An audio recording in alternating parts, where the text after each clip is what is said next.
Hey folks, what's up? It's Adam here, aka Cena Guy.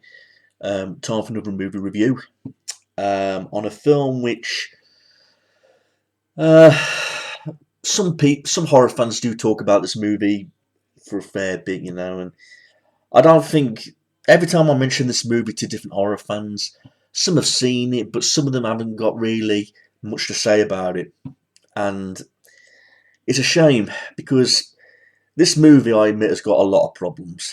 I had a lot of problems with this movie. However, I didn't hate the movie because there were some things in this movie that were good, but this could have been a much better film if they would have put their mind to it. I'm talking about this movie right here, Dead Silence. As you can see, I own it on Blu-ray.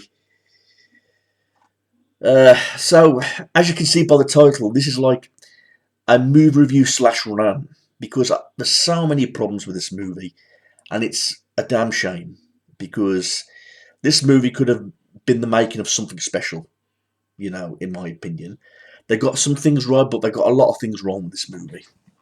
I'm going to explain in full detail, like, the problems I had with it and the things I did like about it. Like I say, I think it's a damn shame because with what they did with this movie, I mean, it involves a lot of ventriloquist dummies in this movie. Again, that's a good factor because them sort of dolls do look scary. I own a ventriloquist dummy, and just the way they look, with the eyes and the mouth and the way they move, sound, when the ventriloquist does the voice for them, they can easily look scary, creepy. Um, I thought the atmosphere towards the end of this movie, like in the theatre, was a good little touch. It looked gothic, spooky little atmosphere, so they got that right.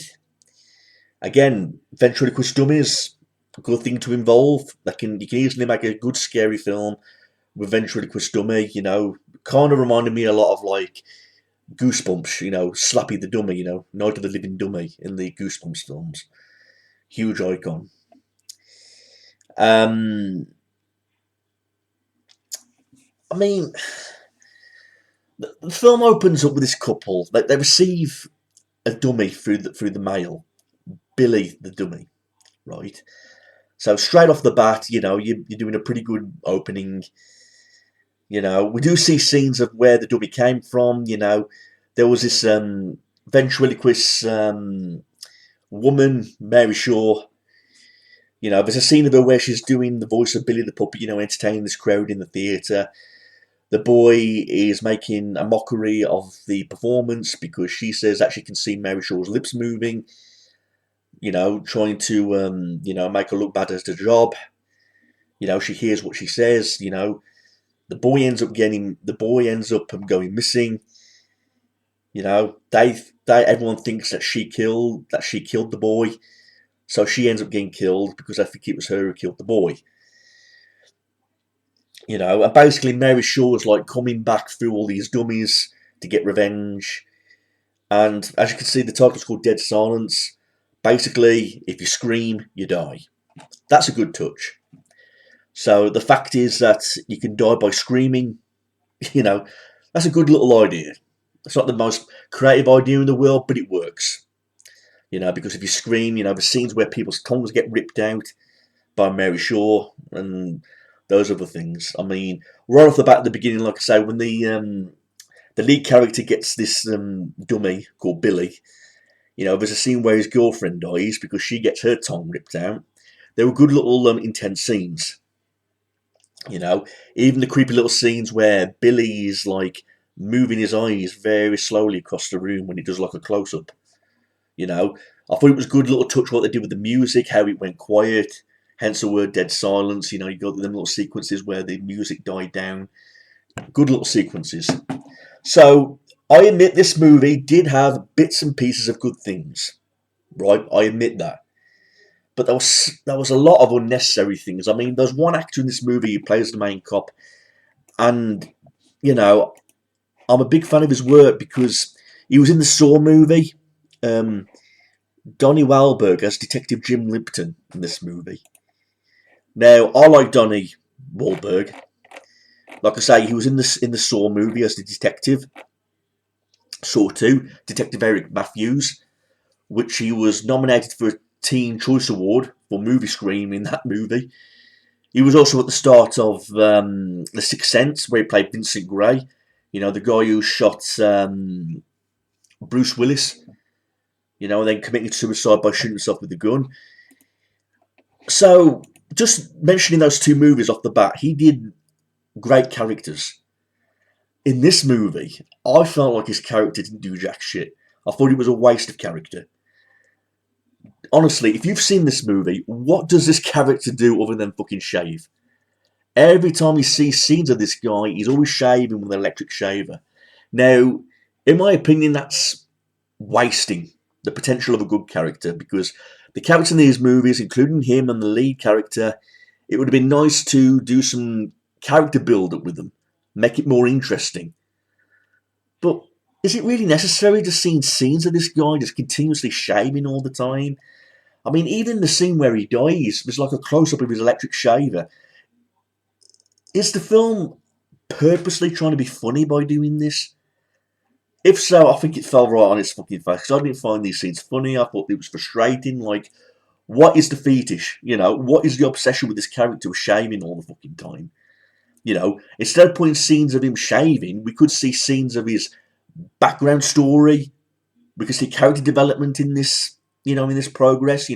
What was with all the unnecessary shit? That's the only problem I've got with this film, mate, is it had the potential of being something really big. The title's right. The dummies were right. The little scenes in the theatres where they look spooky, and the spooky scenes with all the dummies' eyes moving, and the fact that if you scream you die. The look of Mary Shaw with all the lighting effects has the potential of being something big. But why did they fucking put unnecessary shit like this in? This cop shaving. He's played great characters in other movies, but you put him in a movie like this, he's a detective again, yet he shaves all the fucking time. What was the fucking point? I would have been more happier if there was more better character development. I mean, the lead guy gets arrested because he thinks, he was responsible for the killing of his girlfriend. There's a scene where he talks to his father, and I mean, that's another thing I want to have a problem with the ending of this movie. The twist that they tried to make the viewers all shocked that it really happened, I'll get to that in a minute, but there's a scene where he's talking to his father. He gets arrested by the detective thinking that he did the crime of his girlfriend's killing. There's a scene where one of the main characters is talking to the dummy about his skin or something. Again, he's got a fucking shaver in that scene. But I don't want to go out like talking about all the bad things about this movie, because I know this movie does have some of its fans. But surely they can agree with me that this movie could have been the potential of something really big and something really brilliant. I mean, it's the creators of Saw, for God's sake. You know what I mean? And I'd watch the Saw movies over this movie any time. I mean, what got me into this movie was because I was on YouTube and I saw like a tribute video to this movie. I think it's still on YouTube. It's where all the dolls in the theatre are moving and it looks as though they're singing. Whoever made that tribute video has like put like a song editing. It's a small world after all. And it looks as though the dolls were singing it and doing the killings at the same time. I thought it was a great little tribute. And I'm thinking, this movie looks interesting, got to check it out. Checked it out, and obviously I've already told you my feelings about it. But one thing I did enjoy about the movie, I like the theatre scene. Where they're in this theatre. There was in that room where all the dummies were there. Mary Shaw's controlling them. All the dummies are moving their eyes. I love the shotgun scene with the detective where he was like blowing all these dummies to fucking pieces, and that was a cool kick-ass scene. Again, why couldn't we have done more than that? Why couldn't it be more action-packed? The dummies are all getting blown to fucking bits by the shotgun. There's a spooky scene where Mary Shaw kills this guy, rips out his tongue. She's like smiling in the darkness, and like a smile gets larger, larger, and larger before she like zooms in, rips the guy's fucking tongue out because he screams. And I thought that was a very scary scene. So I think they did a good job with Mary Shaw. That's one thing I will say. They did a good job with Mary Shaw. You know, she's getting revenge on all the people through the dummies, you know, because she's a big ventriloquist actress, you know, using Billy the puppet, you know, using all the other puppets to kill these two guys, you know. I just really wish it could have been, you know, something really special. If they just want to cut out all the unnecessary shit like the shaving scenes, they could have worked more with the character development, you know, and it would have been good to see a lot more action with destroying all these dolls.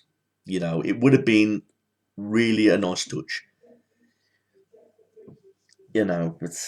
And the ending, you find out that all along when he was talking to his father, he was a doll.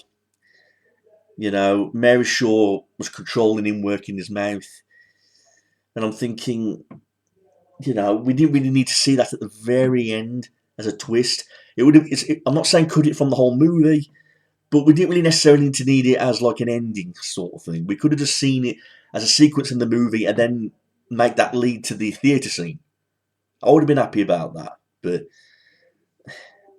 it was a good little gore scene, I admit, you know, with him controlling the mouth and all, with her controlling the mouth and all that. The film does have good little gore scenes. Okay. But why the fuck did it turn out the way it did? Again, so yeah, I own this movie on Blu-ray, but to say the truth, I don't even remember buying this. I don't know if it was like at a place where I bought all these bunch of Blu-rays, and this was one of the Blu-rays I got in with a bargain deal. You know, it's not a movie that I've seen a million times. I think I've seen this movie about 2 or 3 times. You know, and I feel the same way about it every time I watch it.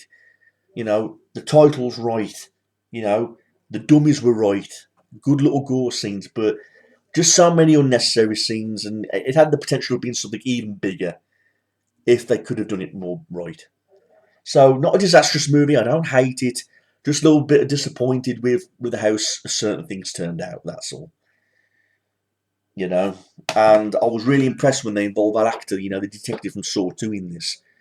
I was thinking, you know, we're going to see a good character like he did in the Saw movie. The scene where he played Vincent Gray at the start of The Sixth Sense, you know, he did a good little job in that scene, you know, showing frustration and anger and upset, sadness and depression and things like that. So, just wish he could have done something in this movie other than just fucking shave all the time. But there you have it.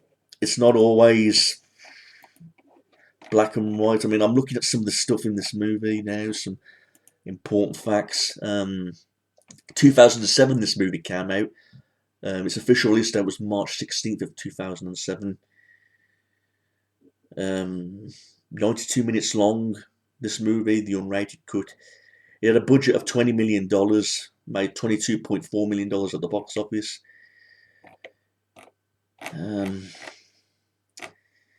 Reception wise, yeah, they even talk about the ending, like I told you about the twist ending. They said it was an unnecessary and obvious twist ending. You know, again, I'm not saying the movie fell flat on its face, but what it could have been, you know, what it could have been. And from what I heard, they was going to make a sequel to this as well, but due to the poor reception and the money made of this movie, they didn't get around to doing it. So, shame, but it happens in this world. There's loads of movies that end up like that, where they could have the potential of being something big, but it doesn't exactly cut the mustard, you know what I mean? So overall, I'll just say, yeah, Dead Silence. It's a good time waster, I suppose, but again, I've already mentioned everything. Could have been better. That's all I'm saying. But I'm not shitting on the movie. There's a few scenes I like. There's a few concepts I like. But again, it could have been a better movie. And I would have really appreciated it if they just did a lot more with the characters and the development side of things. So that's all I've got to say, everyone. Please like, rate, comment, and email if you've got any questions. Thanks, everyone. Peace out.